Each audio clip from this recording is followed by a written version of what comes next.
गीता में भगवान श्री कृष्ण अर्जुन को एक महान सत्य बताते हैं। बहुना जन्म नामन्ते ज्ञानवान मां प्रपद्यते। यह श्लोक हमें यह समझाता है कि अनगिनत जन्मों के बाद जब मनुष्य ज्ञानवान हो जाता है तब वह मुझे समर्पित हो जाता है।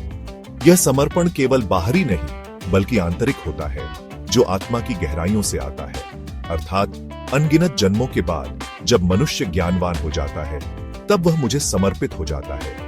यह ज्ञान क्या है? यह आत्मा और परमात्मा के मिलन का ज्ञान है। यह वह ज्ञान है जो हमें हमारे वास्तविक स्वरूप से परिचित कराता है।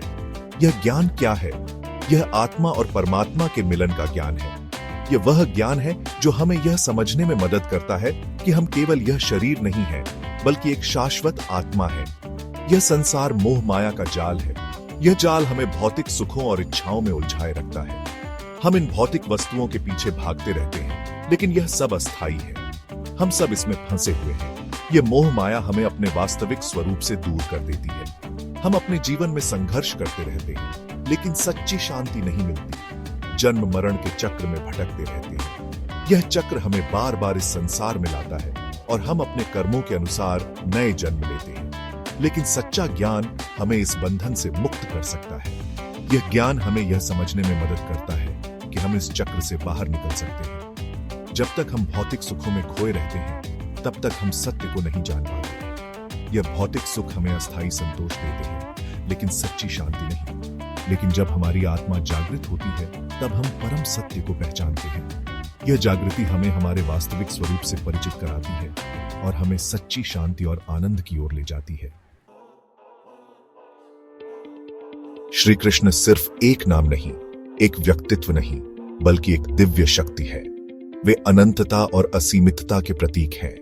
उनके विराट रूप में हमें सृष्टि की व्यापकता और गहराई का अनुभव होता है। वे विश्व रूप में प्रकट होकर अर्जुन को अपनी अनंतता का दर्शन कराते हैं। यह रूप हमें बताता है कि सृष्टि में हर चीज का एक गहरा अर्थ है। यह विराट रूप समस्त सृष्टि का प्रतीक है। इसमें हर जीव, हर तत्व, हर कण का समावेश है। इस रूप में सूर्य, चांद, तारे, नदी, पर्वत सभी कुछ समाया हुआ है। यह रूप हमें यह भी सिखाता है कि हम सब एक ही सृष्टि का हिस्सा हैं। यह देखकर अर्जुन भयभीत हो जाता है, लेकिन यह भय हमें यह समझने में मदद करता है कि सृष्टि की विशालता और गहराई को समझना आसान नहीं है। यह दिव्य दर्शन हमें बताता है कि परमात्मा सर्वव्यापी है। वे हर जगह, हर समय, हर परिस्थिति में मौजूद हैं। वे कण कण में विराजमान हैं। हमें बस अपनी आंखें खोलकर देखना है और इस दिव्यता को महसूस करना है। यह दर्शन हमें यह भी सिखाता है कि सच्ची शांति और आनंद हमारे भीतर ही है।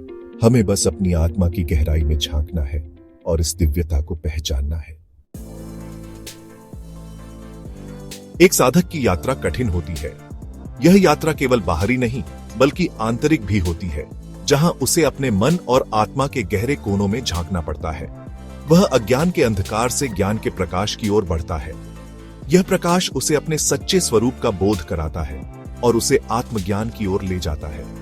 इस यात्रा में उसे अनेक बाधाओं का सामना करना पड़ता है। ये बाधाएं केवल बाहरी नहीं होती बल्कि आंतरिक संघर्ष भी शामिल होते हैं, जो उसे और अधिक मजबूत बनाते हैं। संत ज्ञानेश्वर ने बचपन में ही ज्ञान की प्राप्ति कर ली थी।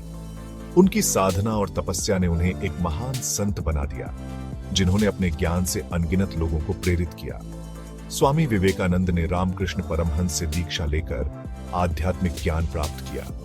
उनके विचार और शिक्षाएं आज भी लाखों लोगों को प्रेरित करती हैं और उन्हें सही मार्ग दिखाती हैं। मीराबाई ने कृष्ण को अपना सब कुछ मान लिया और उनके प्रेम में डूब गई। उनकी भक्ति और प्रेम की कहानियां आज भी लोगों के दिलों में जीवित हैं और उन्हें प्रेरणा देती है।